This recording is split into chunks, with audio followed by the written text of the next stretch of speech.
Hello, welcome back to the workshop. So look at this. The 500 SEL is back inside after about 2.5 years of just kind of sitting forlornly outside of the shop.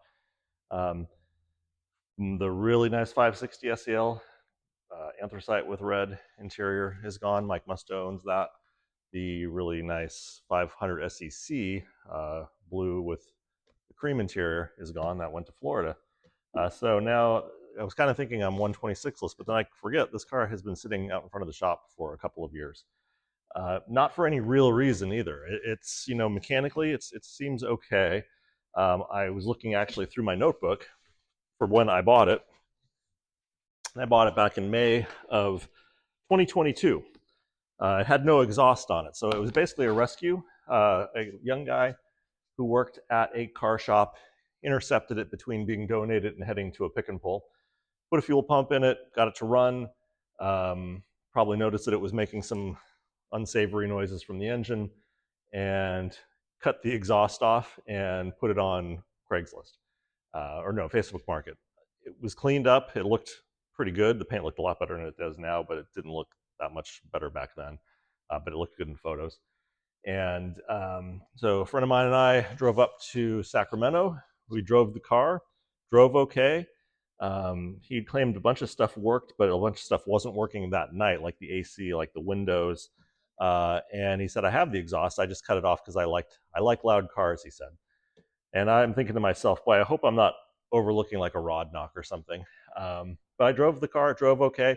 Drove it home from Sacramento to Concord on with open exhaust, which was interesting, and a 8-year expired license plate. Got it to my old shop space, and then the next day I went up to grab the exhaust from him. One side he bolted on, one side he cut off, so I bolted I bolted as much on as I could, and I used some clamps and some muffler bandage and whatnot to kind of seal off the cut side as much as possible. And then once it had an exhaust on it, I noticed it did have a pretty bad sounding engine noise. It wasn't a rod knock, it was a rocker arm was worn. And I think maybe that might have been why it went off, because one of the rocker arms was really worn and making a pretty loud clattering noise. These cars are pretty easy to replace rocker arms. Push down on the valve spring, rocker arm slips out, $33, rocker arm goes in, noise was gone, the car ran great. Put some better oil in it because he had 530 or something in it like that in it. Filled it up with 1550, I think, no, 2050 VR1 in August of 2022, and never really drove it a lot. Needed a fuel pump relay. I put new tires and had the 14-inch bunts refinished. It had a leak from the fuel hose at the tank, so I put all new fuel lines in the back, because he put a pump in it and a filter, but he didn't put new fuel hoses. And that was my last entry in my notebook, was October of 2022, doing fuel hose.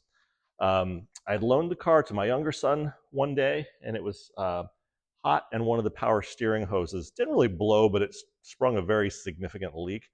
And we limped the car back to the shop, parked it, and I kind of lost interest because I had other things going on.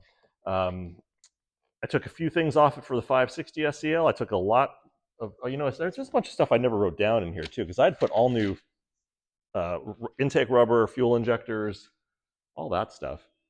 None of that's down here. I put spark plugs, cap rotor, all of that went to the 500 SEC.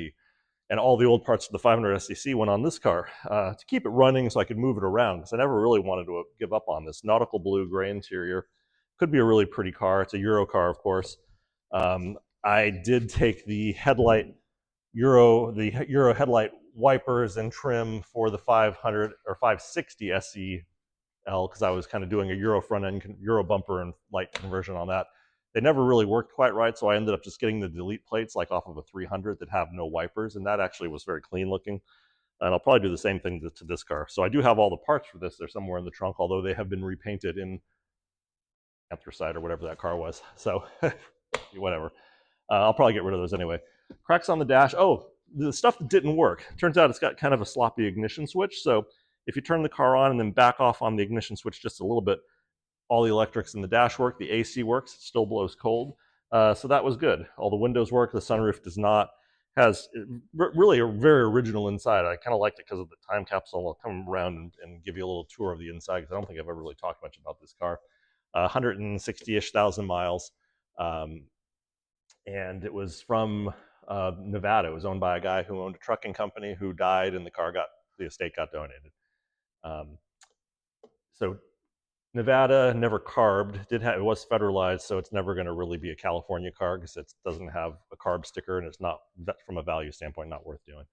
So anyway, I got a box of parts, Rock Auto, and I'm pretty much going to put everything that I took off this car for the other cars back on it. So I got plugs, wires, cap and rotor, a bunch of the intake vacuum hoses. I don't have new fuel injectors and the holders, which I probably do need because if you remember back a while ago on the 500 SEC, I had a misfire because one fuel injector was not firing, although it seems to be working okay in this car.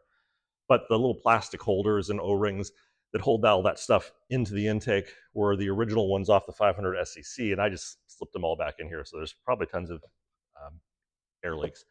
But the car does, I mean, it's been sitting here for a week inside. Actually runs great. That was kind of a crazy thing. Every time I took something off the 500 SEC, off this car for the 500 SEC, the SEC ran better, but when I put the SEC parts back on this car still ran fine regardless. So this car does want to live, and it's going to. We'll figure out paint and all that later. I have a bent hood hinge, so this hood doesn't sit right on this side. But let's get a little closer. I'll give you a little more of a close-up of this thing. And then maybe the next couple of videos, we'll be putting all the stuff that I took off this car back on it, see if we can get it running as good as it can be. Thermostat, the auxiliary fan wasn't working, so I got to figure that out. And maybe we'll kind of press this back into the driver status in the fleet. Next to it, 750IL, still doing fine. I took it out a few days ago. It runs and drives really nicely. Actually drives, well, I won't say it drives nicer than the 735. The 735 is an amazing car, but there's just such a difference in a big car having an ample amount of power versus having a kind of borderline amount of power. The 735, it needs a little bit more to pull around a big heavy car with ease. This car does it. It's just that everything else about this car is not as nice as the other car. So, you know, that means we may end up taking the V12 and putting it to 735 and make something we didn't get in the US, a short wheelbase 750.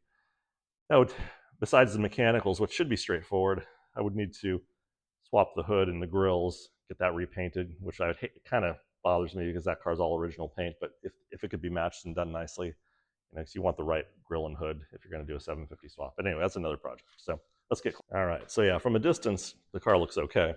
Top surfaces are pretty shot. Obviously, there's been some paint work. This side is original, but the hood, the roof, and much of this side is a little bit different. Seems to go back to its correct nautical blue. You can kind of see this looks like they painted to here when something happened to the car and the top got painted. This was also painted. It had, of course, one of those sunshades that were popular in the day, or sunroof shades. So paint is nice where that was. The rest of it's pretty rough. Gray interior, leather's decent. Wood is terrible. Dash is cracked. Wrong steering wheel. It had a really nice steering wheel that went in the 560 SEL, I think. So, and something's wrong with the vacuum, which I think is when I did, took some parts off. I think I knocked the vacuum line off. I also donated the rear seat switches to the 560 SEL because the power seats in that car had a bad switch, so they didn't work. So I got to search for those now to get this thing working again. The new 14-inch Kubo tires. Paint on the trunk is shot. But, well, of course, this is unlocked over here. And yeah, so we need, but Euro bumpers, Euro lights, although the lights are, this had nice lights on it. I put them on the 560, and I had a set of rough lights that went on this car. But a manual type of, the more simple AC car, which is nice, and it does work. It blows cold. The wood is coming apart. The dash is cracked. I found a dash on eBay that's up in the Sacramento area. The guy wants $1,300, which is a little pricey. But you know what? When it's the only one out there, what are you going to do? Haven't bought it yet. Other things more pressing. The old cellular one phone. All of this stuff did work. There was a separate power line that's not connected right now because it was just off the battery. But yeah, this thing fires right up.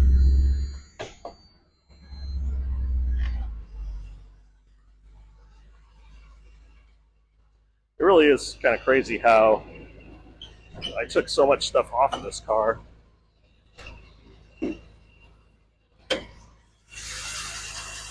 It's crazy how I took so much stuff off of this car for the 500 SEC, and this car still runs really quite well. Mercedes battery.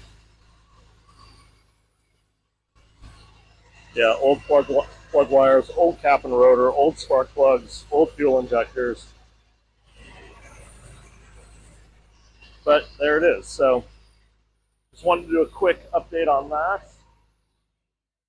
That has entered the shop to become the parts car for that, the 2002 320. So that's a rear-wheel drive car, which will be receiving the E55 drivetrain. And then over there, 2000 324 Matic with some issues my son got for free, well, in exchange for some car detailing. Straight body, yeah, decently straight body, silver, so it needs a few little pieces that may come off the silver car also. And then we'll see what's going to happen with that. It's a Ford Matic, so I think that would be more complicated if I wanted to try to swap the E55 drivetrain. So there we are. That's a little status update. Kind of move things around in here. And we will see you back maybe this weekend to work on that 500 SEL.